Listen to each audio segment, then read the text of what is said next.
গণধর্ষণ খুনের অভিযোগে রবিবার তুলকালাম পরিস্থিতি তৈরি হয়। অভিযুক্ত সন্দেহে গণপিটুনিতে নিহত ইন্দ্রজিৎ তাঁতি। সিআরপিএফ এর উপর হামলা, পুলিশের গাড়ি ভাঙচুর, রেল লাইন তছনছ করার অভিযোগ। অশান্তি গণপিটুনিতে আগেই প্রথমে গ্রেফতার 20 জন এবং তারপর গ্রেফতার 12। গ্রেফতারের সংখ্যা আরো বাড়লো। কতজন গ্রেফতার, পুরো বিষয়টা জানার চেষ্টা করব। অর্পণ রয়েছে আমার সঙ্গে সরাসরি। অর্পণ, প্রথমে 20 জন গ্রেফতার, তারপর 12 জন, কিন্তু যে খবর এই মুহূর্তে আরো গ্রেফতার করা হয়েছে, যাদেরকে গ্রেফতার করা হলো তাদেরকে কোথা থেকে গ্রেফতার করা হলো, মোট গ্রেফতারের সংখ্যা কত? দেখো, জয়নগর থানা এলাকায় 3 জনকে এবং বারুইপুর থানা এলাকা থেকে 2 জনকে, মোট 5 জনকে এখনো পর্যন্ত গতকাল রাত্রে অভিযান চালিয়ে গ্রেপ্তার করেছে সিটের সদস্যরা।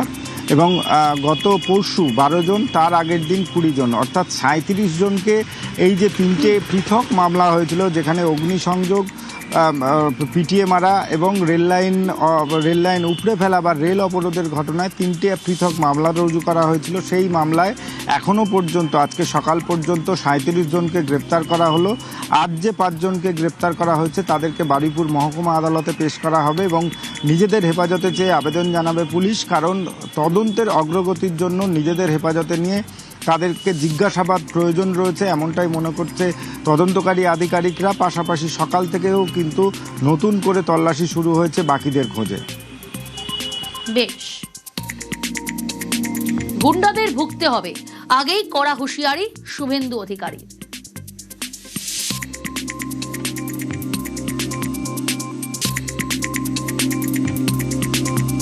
আমাদের অনেকগুলো পুলিশকে ইনজোর করেছিল। এরা অত্যন্ত খারাপ কাজ করেছে। এই গুন্ডাদের ভুগতে হবে, প্রত্যেককে অ্যারেস্ট করব। এখানে আরএনটে করে একজন ছিলেন লেডি, আরেকজন ট্রিটমেন্ট করে বেরিয়ে গেছেন। ইনি অ্যাডমিশন আছেন, এনার ভালো চোট আছে, ওটি হবে কালকে। আমি আমার কনস্টেবল ভাইকে বলে এলাম, সরকার আছে সাথে। মহিলা কনস্টেবল ভর্তি আরএনটে করে, উনি এখন ঠিক আছে, উনার রিপোর্ট নিলাম আমি, ঠিক আছেন। উনার কালকে ওটি হবে। ওনার সিরিয়াস আছে, ওনারও সিরিয়াস ছিল কিন্তু is now out of danger. Inner কালকে ওটি হবে বলে এলাম। পুরো ডিপার্টমেন্ট সাথে আছে, সব গুন্ডাকে ধরা হবে। ওখানে যারা নেতাগিরি মাতব্বরি করেছে হবে, প্রত্যেক কাউকে ছাড়া হবে। মুখ্যমন্ত্রী থাকাকালীন নারী নির্যাতনের ঘটনায় বারবারই আলটপকা মন্তব্য করার অভিযোগ উঠত মমতা বন্দ্যোপাধ্যায়ের বিরুদ্ধে। বিরোধী হওয়ার পর বারুইপুরে গণধর্ষণ খুন নিয়ে সরব মমতা। বিজেপি কটাক্ষ করে বলছে সরকারি থেকে নীরব আর বিরোধী হয়েই সরব। বারুইপুরে প্রতিবাদীদের 50 জনকে অ্যারেস্ট করা হয়েছে আমি শুনেছি। দুর্গাপুরে মেয়ে ধর্ষিত হয়েছে, আদিবাসী মেয়ে। বর্ধমানে হয়েছে, ভগবানপুরে হয়েছে, পটাশপুরে হয়েছে, কুচবিহারে হয়েছে, বেহালা হয়েছে, মালদায় হয়েছে। সারা বাংলা জুড়ে তাণ্ডব চলছে। 15 বছর ধরে তখন বিভিন্ন ঘটনা ঘটেছে, একটা নয় একাধিক। তখন তো পাঠালেন না কোনো প্রতিনিধি দল, তখন তো মণিপুরে পাঠিয়েছিলেন, উন্নাওতে পাঠিয়েছিলেন, তখন তো হাতরাসে পাঠিয়েছিলেন, তখন আজি করে কেসটাকে ধামাচাপা দিয়ে গুবলেট করে দেবার চেষ্টা করেছেন, তখন আক্সিরকে ভিকটিমকে অপমান করেছেন। বারুইপুরে 12 বছরের একটি মেয়েকে নৃশংসভাবে গণধর্ষণ করে খুন। জিরো টলারেন্স দেখিয়ে দ্রুত আসরে পুলিশ প্রশাসন। এনকাউন্টারে মৃত্যু অন্যতম মাস্টার মাইন্ডের, গারদে বাকি অভিযুক্তরা।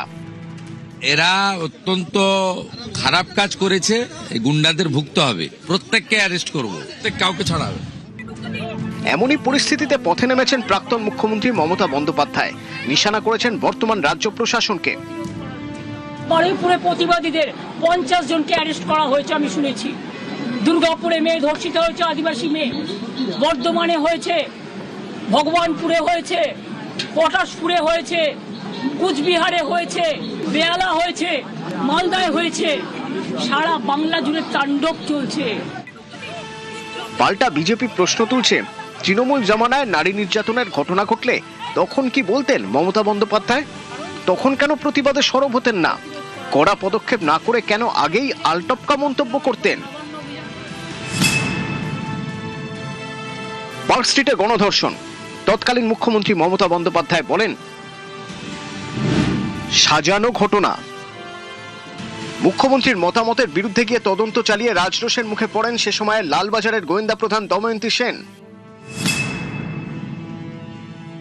2012 সালে কাটোয়াগামী ট্রেনে এক গৃহবধূকে ধর্ষণের অভিযোগ ওঠে। এ নিয়ে তৎকালীন মুখ্যমন্ত্রী মমতা বন্দ্যোপাধ্যায় বলেছিলেন, ওই মহিলার পরিবার সিপিআইএম করে। কামদুনি গণধর্ষণের পর শোনা গিয়েছিল ছোট ঘটনার তত্ত্ব।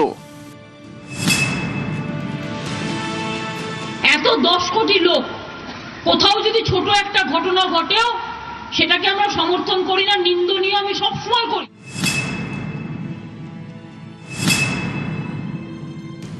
সন্দেশখালী কি করে টাকা দিয়ে সাজানো হয়েছিল। হাঁসখালি গণধর্ষণ কাণ্ডের পর মমতা বন্দ্যোপাধ্যায় মন্তব্য করেছিলেন, ঘটনাটা খারাপ, কিন্তু ছেলেটার সঙ্গে অ্যাফেয়ার ছিল। দুর্গাপুরে মেডিকেল ছাত্রীকে গণধর্ষণের অভিযোগ। এক্ষেত্রে তৎকালীন মুখ্যমন্ত্রী যা বলেছিলেন তাতেও বিতর্কের ঝড় ওঠে। How they came out in the night at 12:30, and especially the girl child at night time, they should not be allowed to come out in the outside.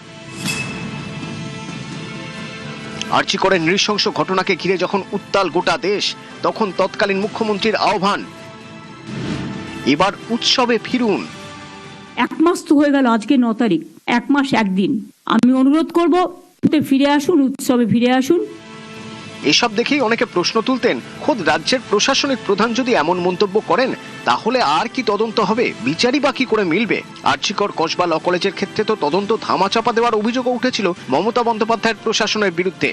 15 বছর ধরে তখন বিভিন্ন ঘটনা ঘটেছে, একটা নয় একাধিক। তখন তো পাঠালেন না কোনো প্রতিনিধি দল, তখন তো মণিপুরে পাঠিয়েছিলেন, উন্নাওতে পাঠিয়েছিলেন, তখন তো হাতরাসে পাঠিয়েছিলেন। তখন আজি করে কেসটাকে ধামাচাপা দিয়ে গুবলেট করে দেবার চেষ্টা করেছেন, তখন আক্সিরকে ভিকটিমকে অপমান করেছেন। নিউজ 18 বাংলা।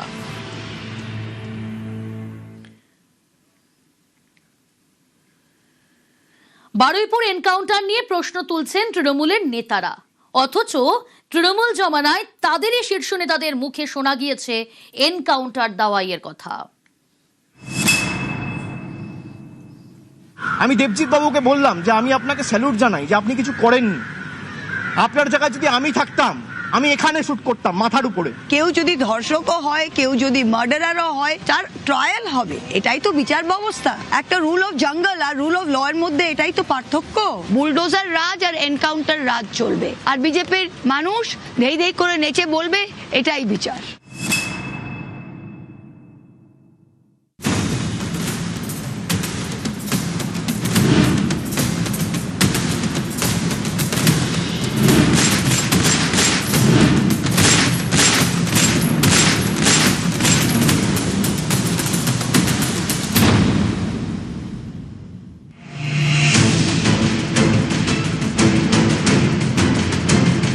বারুইপুরে 12 বছরের একটি মেয়েকে নৃশংসভাবে গণধর্ষণ করে খুন করা হয়, জীবন্ত অবস্থায় ফেলে দেওয়া হয় পুকুরে।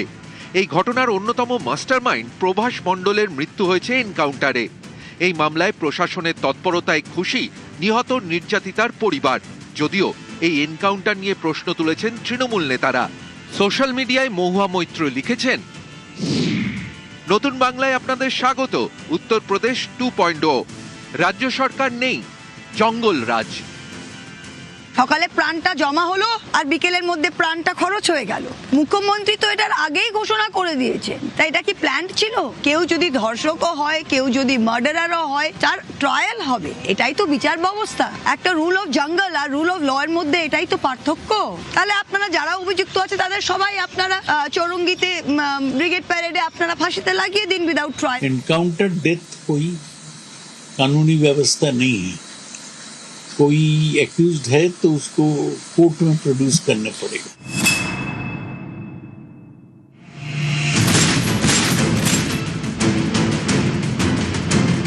বিজেপির বক্তব্য, এখন এই তৃণমূল নেতারা এনকাউন্টার নিয়ে প্রশ্ন তুললেও তৃণমূল জমানায় তাদেরই শীর্ষ নেতাদের মুখে শোনা গিয়েছে এনকাউন্টার দাওয়াইয়ের কথা। হাসপাতাল যারা ভাঙছে, আউটপোস্ট যারা ভাঙছে, গাড়ি যারা ভাঙছে, আমি মনে করি তাদের বিরুদ্ধে কঠোরতর ব্যবস্থা নেওয়া উচিত। আমি দেবজিৎ বাবুকে বললাম যে আমি আপনাকে স্যালুট জানাই যে আপনি কিছু করেননি। আপনার জায়গায় যদি আমি থাকতাম আর আমার সামনে যদি পুলিশের গাড়িতে আগুন জ্বলতো বা এইভাবে পুলিশের উপর আক্রমণ হতো, আমি এখানে শুট করতাম মাথার উপরে। নিন্দনীয়, জঘন্য, যত রকমের কুৎসিত ভাষা দিয়ে যদি এটাকে বলা হয়, তো আমার মনে হয় এইটাকে নিয়ে আমাদের সবারই জাগা উচিত। এমন কোনো আইন, এমন কোনো কানুন, তার জন্য আমি তো বলছি শুট অন সাইট করে দেওয়া হয়। মানে এই ধরনের লোক যদি চিহ্নিত হয়, এই লোকগুলোকে যদি সত্যি ধরা পড়ে এবং তারা যদি করে থাকে কুকর্ম থাকে, তাদেরকে বাঁচিয়ে রেখে তাদের পিছনে সরকারি টাকা, তোমার আমার ট্যাক্সের টাকা নষ্ট করে লাভ নেই। ধর্ষকদেরকে সুরক্ষা দেওয়ার জন্য চিরকালই মমতা বন্দ্যোপাধ্যায় নির্বাচনের আগে দেখেছি ধর্ষকদের পাশে থেকেছে, এবং এখনও সেটাই দেখা যাচ্ছে। সে অভিষেক বন্দ্যোপাধ্যায় বলুন আর মহুয়া মৈত্রী বলুন, ধর্ষকদেরকে সুরক্ষা দেওয়া, ধর্ষকদেরকে প্রোটেক্ট করা, এটা তৃণমূল কংগ্রেসের স্বভাবসিদ্ধ। তারা হাঁসখালি কাণ্ডের পর তার ক্যারেক্টার নিয়ে প্রশ্ন করেছিলেন মমতা বন্দ্যোপাধ্যায়। পার্ক স্ট্রিট কেসেও তাই হয়েছিল। আর উল্টে যারা ধর্ষক তারা স্কট ফ্রি চলে যাচ্ছে। মহুয়া মৈত্র, দেব, অভিষেক এদের আগে ঠিক করা উচিত তারা ধর্ষকদের পক্ষে না বিপক্ষে। নিউজ 18 বাংলা।